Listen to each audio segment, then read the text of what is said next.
திமுக கூட்டணியில் தேமுதிக இணைந்தது அக்கட்சிக்கு பின்னடைவு என தவிக இணை பொதுச் செயலாளர் சிடிஆர் நிர்மல்குமார் தெரிவித்துள்ளார். அதிமுக முன்னாள் சபாநாயகர் தனபால் மகன் லோகேஷ் தமிழ்செல்வன் அக்கட்சியிலிருந்து விலகி சென்னை பனையூரில் உள்ள தவிக அலுவலகத்தில் கட்சியின் தலைவர் விஜய் முன்னிலையில் அக்கட்சியில் இணைந்தார்.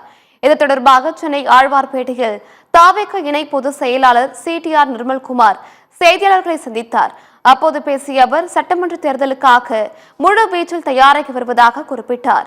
விஜயகாந்த் கொள்கைக்கு மாறாக திமுகவுடன் தேமுதிக கூட்டணி வைத்துள்ளதாக விமர்சித்த அவர் அதிமுக ஒரு தனியார் கம்பெனி எனவும் கூறினார்.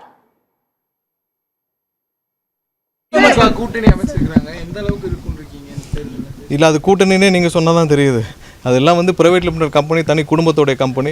அதெல்லாம் மக்கள் மனசிலிருந்து மறைந்த கட்சிகள். அது என்னைக்கு கேப்டன் விஜயகாந்த் அவரோட கொள்கைக்கு மாறாக போயிட்டாலும் மக்கள் மனசிலிருந்து மறைந்த கட்சிகள். அதெல்லாம் தனியார் கம்பெனி. அது அப்படி தான் இருக்கும். அதை பற்றி நீங்கள் அது 1% கூட எங்கேயுமே இல்லை. 1% கீழே வந்து அது வந்து 2 தேர்தலுக்கு முன்னாடியே 10 வருஷத்துக்கு முன்னாடியே 1% கீழே வந்துருச்சு அந்த கட்சி.